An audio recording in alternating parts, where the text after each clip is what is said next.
नमस्ते एवरीवन। हमारे last video में हमने बात की थी चंद्रयान 3 के बारे में, जिसके कमेंट सेक्शन में हमने ऐसे कई सारे कमेंट पाए जो कि इसरो के बारे में बहुत ही नेगेटिव थे। कुछ कमेंट्स हमसे ये पूछना चाह रहे थे that why do we need ISRO, और कुछ कमेंट्स का साफ साफ मतलब ये था कि क्या इसरो हमारे टाइम और पैसों की बर्बादी है। आज के इस वीडियो में ना सिर्फ हम इन नेगेटिव कमेंट्स का आंसर देंगे बल्कि ये भी जानने की कोशिश करेंगे कि हमें इसरो की ज़रूरत क्यों है और क्या इसरो ने कभी समय पड़ने पे हमारी मदद भी की है या ये समय और पैसे दोनों की बर्बादी है। For rocket carrying India's prestigious Chandrayaan 3 spacecraft, उन्होंने अंतरिक्ष यान को ट्रांसलूनर कक्षा में स्थापित कर दिया है। 40 seconds. Computer put a hold.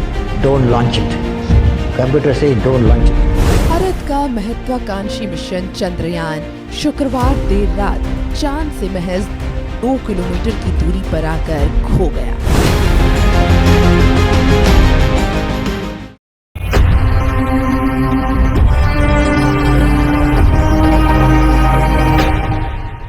चलिए शुरू करते हैं। सबसे पहले स्टार्ट करते हैं उस पॉइंट से जिस पॉइंट के बिना हम सबकी ज़िंदगी अधूरी है, और वो पॉइंट है कम्युनिकेशन। अपने पूरे दिनचर्या में हम सभी लोग कई सारे तरीक़ों से कम्युनिकेशन का इस्तेमाल करते हैं। कभी फ़ोन से बात करते हुए, कभी इंस्टा और व्हाट्सएप पे मैसेज करते हुए, कभी डीटीएच की सर्विस लेते हुए, हम सभी ने कम्युनिकेशन का सर्विस ज़रूर लिया है। ज़रा इमेजिन करके देखिए, जब हमारे नॉर्मल ज़िंदगी में कभी कम्युनिकेशन हमसे टूट जाता है, कभी नेटवर्क नहीं आता, तो हम कितने परेशान हो जाते हैं। सोचिए अगर यही प्रॉब्लम पूरे कंट्री लेवल पे हो तो हमारी कंट्री की इकोनॉमी कैसे क्रैश कर जाएगी, क्योंकि आधे से ज़्यादा काम हमारे हो भी नहीं पाएंगे। इसी कम्युनिकेशन को सीमलेस तरीके से बरकरार रखने में हमारी मदद करता है इसरो। इसरो ने ऐसे कई सारे सैटेलाइट लॉन्च किए हैं जो कि ना सिर्फ हमारी कम्युनिकेशन को अच्छा बनाए रखने में मदद करते हैं, बल्कि जब भी कहीं आपदा या विपदा आती है तो वहाँ कम्युनिकेशन टूट जाने पर वहाँ के कम्युनिकेशन को फिर से सेटअप करने में भी ये सैटेलाइट हमारी मदद करते हैं। इन सभी सैटेलाइट में एडवांस ट्रांसपॉन्डर लगे होते हैं जो कि सिग्नल को रिसीव करते हैं ग्राउंड स्टेशन से और फिर रीट्रांसमिट करते हैं दूसरी जगहों पर। और इसी फीचर का यूज़ करके हम बहुत ही सीमलेस तरीके से ब्रॉडकास्टिंग, टेलीफोनी और इंटरनेट कनेक्टिविटी को बरकरार रख सकते हैं। इसरो के द्वारा लॉन्च की गई पूरी जीसैट सैटेलाइट की सीरीज़, जिसका मतलब है जियो स्टेशनरी सैटेलाइट्स की पूरी सीरीज़, इसी कम्युनिकेशन को बरकरार रखने में हमारी मदद करती है। तो 2019 में जब साइक्लोन फानी ने उड़ीसा के कुछ जगहों को बहुत ही बुरे तरीके से घायल किया था, डिस्ट्रक्टिव विंड्स की वजह से और हैवी रेनफॉल की वजह से वहाँ का इंफ्रास्ट्रक्चर और कम्युनिकेशन पूरी तरीके से टूट गया था, तो इसरो के ही सैटेलाइट्स के यूज़ करके हमने वहाँ के कम्युनिकेशन को फिर से इस्टेब्लिश किया था, ताकि जो रेस्क्यू टीम है वो ज़्यादा से ज़्यादा अफेक्टेड लोगों से कम्युनिकेशन करके उनको रेस्क्यू कर। ये सारे सैटेलाइट जियो स्टेशनरी ऑर्बिट में लॉन्च किए जाते हैं, उसके बाद ये कनेक्शन इस्टेब्लिशमेंट में हमारी हेल्प करते हैं, जिससे हमने उड़ीसा में लाखों जानें बचाई। ये अब दूसरे पॉइंट के बारे में बात करते हैं जो कि है वेदर फॉरकास्टिंग।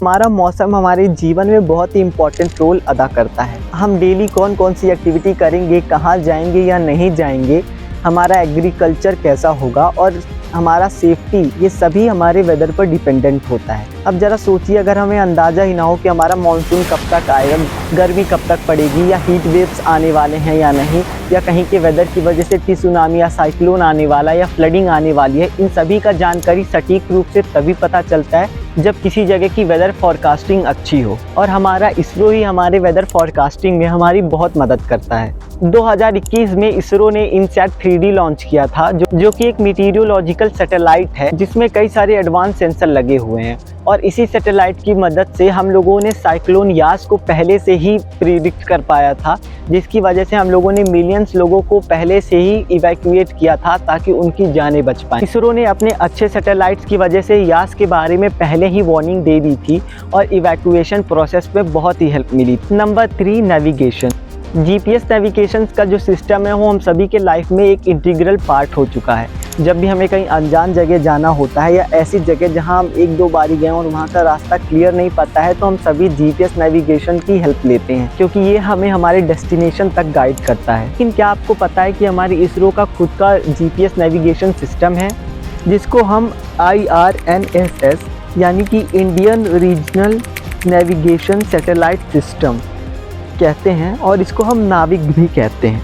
2018 में जब केरला में फ्लड आया था तो नेवी की ही हेल्प से रेस्क्यू टीम ने कई सारी जगहों पर नेविगेशन इस्टेब्लिश किया था, स्पेशली उन जगहों पर जहां पर लोग ज़्यादा अफेक्टेड हैं।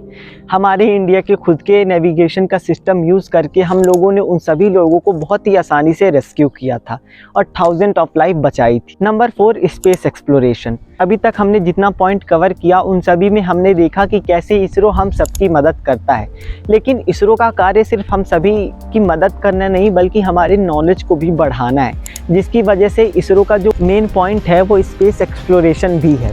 स्पेस एक्सप्लोरेशन की एग्जांपल की बात करें तो मेरे मन में हमेशा मार्स ऑर्बिटर मिशन यानी मॉम ही आता है, जिस पे हमने ऑलरेडी एक वीडियो बनाई हुई है। अगर आपने अभी तक वो वीडियो नहीं देखी है तो प्लीज़ जाके देखिए। उसमें हमने उन महिला साइंटिस्टों के बारे में बात की है जिन्होंने मॉम को सक्सेसफुल बनाने में बहुत ही मदद की थी। मॉम यानी मार्स ऑर्बिटर मिशन या मिशन ओवर मार्स के बारे में बात करें तो ये सुनने में एक इम्पॉसिबल सा मिशन लगता है, क्योंकि इसे हमने हॉलीवुड के कई सारे फिल्मों के बजट से भी कम बजट में लॉन्च किया था। सक्सेसफुली लॉन्च होने के बाद और ऑर्बिट में इंटर करने के बाद इंडिया ऐसा पहला कंट्री बना जो कि अपने फर्स्ट अटेम्प्ट में ही मार्स पे जाने पे सक्सेसफुल हुआ हो, और इसका पूरा क्रेडिट जाता है इसरो को। Number 5, e governance and digital India. क्योंकि इसरो के जो सैटेलाइट है वो बहुत ही वाइड कवरेज और कनेक्शन प्रोवाइड करता है, तो ऐसे कई सारी एजेंसीज हैं जो कि अपने सर्विसेज के बारे में नॉलेज डिजिटली प्रोवाइड करने के लिए इसरो का सहारा लेती हैं।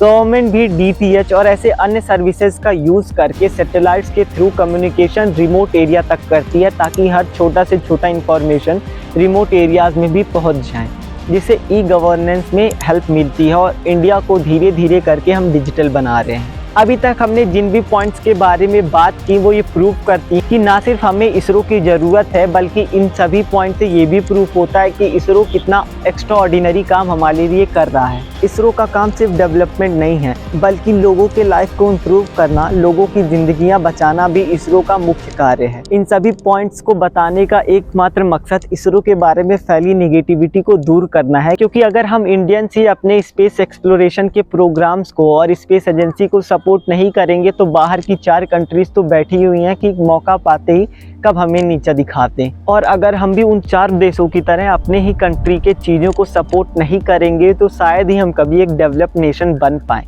मोर ओवर इसरो का कार्य, जैसे कि मैंने बताया, सिर्फ हमको एक डेवलप नेशन बनाना नहीं है बल्कि इसरो हमारे ज़िंदगियों को भी कई तरीक़ों से बचा रहा है और हमारी ज़िंदगियों में नॉलेज को बढ़ा रहा है। आई होप कि अगर आपका भी पर्सपेक्टिव इसरो को लेकर निगेटिव था तो वीडियो देखने के बाद उसमें कुछ चेंजेस आए होंगे और आप भी अब इसरो की रिस्पेक्ट करेंगे।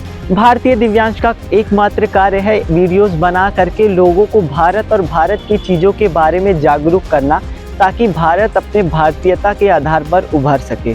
भारतीय दिव्यांश की इस पहल को सपोर्ट करने के लिए हमारे चैनल को सब्सक्राइब करें, हमारे वीडियोस को शेयर करें और आप हमसे किस तरीके की वीडियो की अपेक्षाएं करते हैं ये हमें कमेंट सेक्शन में बताएं। फिर मिलेंगे किसी ऐसे ही वीडियो के साथ, तब तक के लिए जय हिंद, जय भारत।